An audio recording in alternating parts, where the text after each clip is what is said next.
एक अद्भुत सैनिक और एक पौराणिक कहानी का नायक, तुम्हारा भाई जिसे देवता मानते हैं।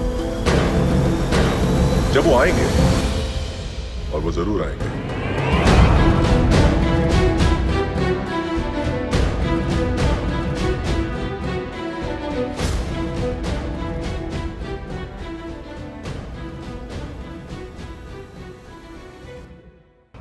कभी कभी दिल की बात जुबां पर आ जाए ना तो कड़वा सच निकल आता है। चेन्नई में भी यही हुआ।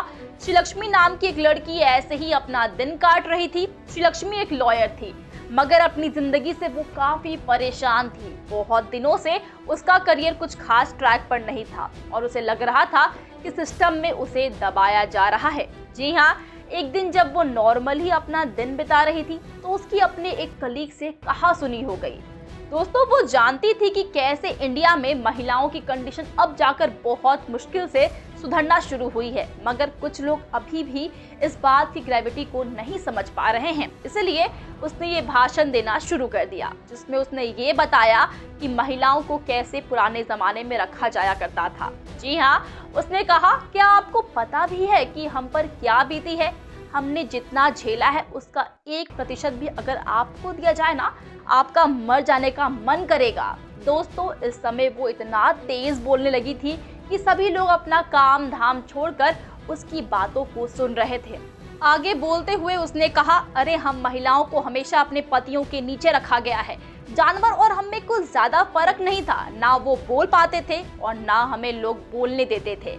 बस वो लोग 4 पैर पर चलते थे और हम महिलाएं 2 पैरों पर। अरे चाहे हिंदू हो या फिर मुस्लिम, हर धर्म में हमें 2 नंबर पर रखा गया था। अंग्रेजों के समय में जहां क्वीन विक्टोरिया रानी थी और सब उनके सामने सर झुकाया करते थे, वहीं हिंदू औरतों को अपने पति के आगे सर झुकाना पड़ता था। और मुस्लिम, अरे मुस्लिम तो अगर एक से बोर हो जाए ना तो दूसरी औरत को भी ला सकते थे। एक पत्नी को अपने पति को दूसरी औरत के साथ होने की सच्चाई को भी एक्सेप्ट करना पड़ता था।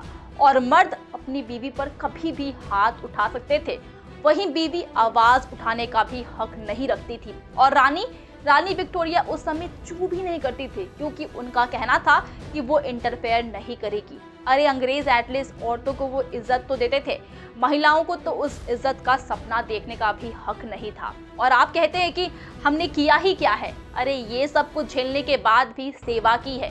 दोस्तों, इतनी बोल्ड आवाज में जब श्रीलक्ष्मी बात कर रही थी तो सभी को समझ में आ रहा था कि वो कहना क्या चाहती है। आज की नारी ऐसे ही नहीं आगे आई है। और यही बात श्रीलक्ष्मी उस कलीग को समझाने के लिए अनगिनत एग्जाम्पल्स देने के लिए तैयार थी। RRR में हमें आलिया भट्ट ऐसा ही भाषण महिलाओं की क्या दशा थी उस जमाने में उस पर देती हुई दिख सकती है। आखिर उनकी डायलॉग डिलीवरी जरूर से कुछ लोगों का दिमाग तो जरूर खोल देगी। तो आप इस फिल्म के लिए कितने एक्साइटेड है, बताइए हमें कमेंट सेक्शन में। एंड वीडियो अच्छी लगी हो तो वीडियो को लाइक और शेयर करें, साथ ही चैनल को सब्सक्राइब करना बिल्कुल भी मत भूलिएगा। आज के लिए बस इतना ही। मैं प्रगति मिलूंगी आपसे नेक्स्ट वीडियो में। तब तक के लिए सेफ रहिए, मुस्कुराते रहिए। Bye bye.